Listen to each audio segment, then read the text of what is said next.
يا مساء الخير، ازيكم؟ عاملين ايه؟ يا رب تكونوا بخير. هتعملوا اكل ايه النهارده؟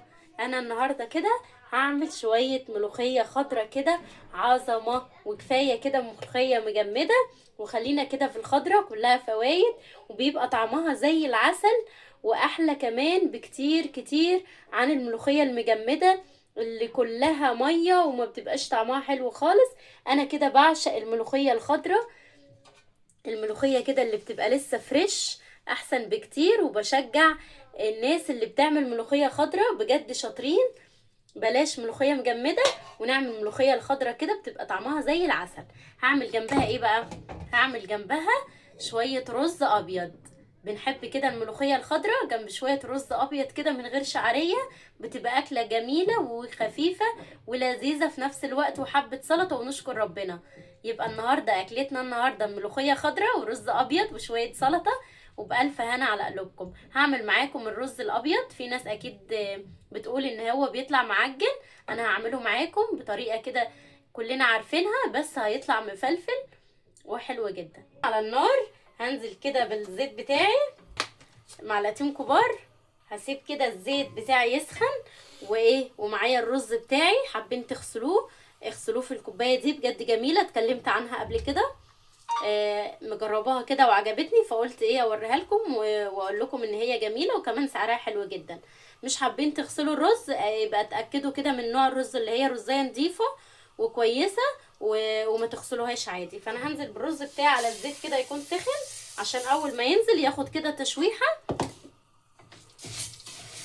وكده خليت الرز تشوح جدا، يعني شبع تشويح كده وبقى معايا بالشكل ده كده.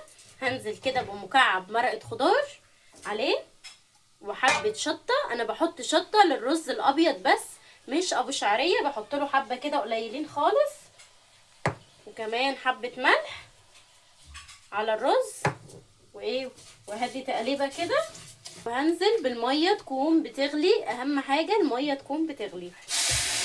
وظبطت كده الميه بتاعتي، ضغطت كده على الحله عبل ما الرز الميه اللي فيه تقل كده ويشرب كل الميه اللي فيه.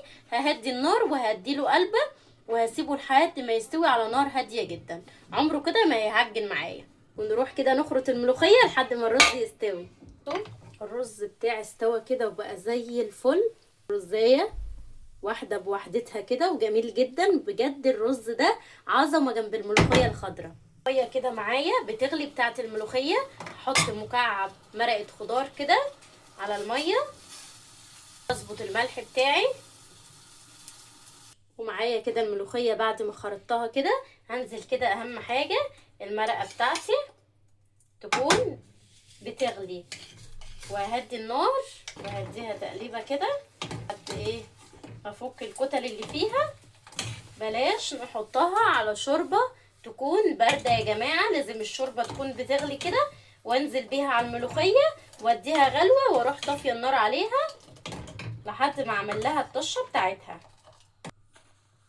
وبقت معايا الملوخيه كده بالشكل القمر ده، بجد الملوخيه الخضراء تكسب. شايفين الجمال؟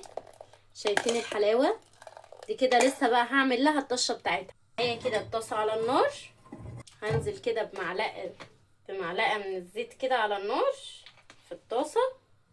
معايا معلقه توم مفروم، هنزل بيها كده. التومه ابتدت تاخد اللون الذهبي كده الفاتح لسه. هنزل كده بحبه شطه قليلين جدا، ودي طبعا اختياري، بس ممكن كمان تضيفي قرن شطه اخضر كده وانت بتخرطي الملوخيه تخرطي معاها.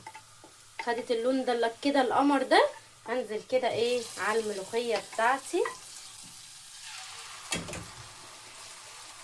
بالشكل ده كده، وهنبقى خدنا احلى ملوخيه خضره كده صيامي، بجد خطيره. شايفين الجمال؟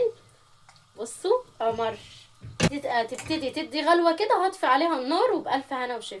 شكل الملوخيه القمر دي كده بعد ما حطيتي الطشه بتاعتها بقت بالشكل ده كده. بجد الملوخيه الصيام يا جماعه برضو بتكون جميله جدا، زي اللي معموله بالشوربه بالظبط.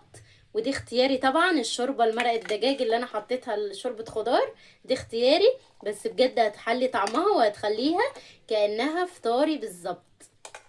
يبقى كده خلصنا الغدوة بتاعتنا، غدوة سهلة وجميلة وكلها طبعا فوايد. بصوا الرز الابيض مفلفل ازاي، بصوا بجد خطير، عظمة، مفلفل مش معجن خالص، بجد بيبقى جميل جنب، طبعا قلتلكم بيبقى جميل جنب الملوخية الخضرة دي، وطعمها جميل جدا.